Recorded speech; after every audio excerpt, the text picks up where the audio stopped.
মন গলা জিকির করে যায়। এবার আসেন আরেক দল, ওমা খলাকতুল জিন্না ওয়াল ইনসা ইল্লা লিয়াবুদুন। আল্লাহ জিন এবং ইনসানকে সৃষ্টি করেছে তার ইবাদতের জন্য।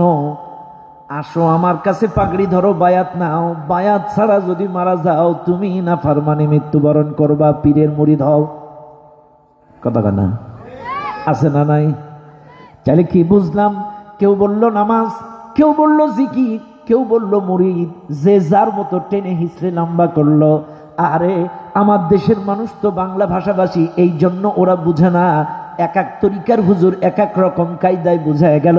কিন্তু কসম আল্লাহর, আমি আজকে আপনাদেরকে বুঝায় যায়, প্রত্যেকটা নবী যেই কালেমার দাওয়াত, যে ইবাদতের দাওয়াত দিয়েছেন, আনি আবুদুল্লাহ ওয়াজতানিবুত তাগুত। এবার আসেন, ইবাদত করো আল্লাহর। ইবাদতের অর্থ কি একটু ভালো করে লক্ষ্য করেন। দুনিয়ার মানুষ কে কি বুঝালো আমি জানি না, কিন্তু আজকে লক্ষ্য করুন, আল্লাহ পাক বলেন আল ইবাদাহ।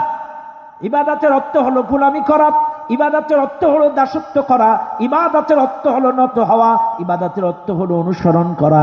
এক কথায় আল্লাহ যত আদেশ করেছেন তার গোলামি করা, যত নিষেধ করেছেন তার গোলামি করা।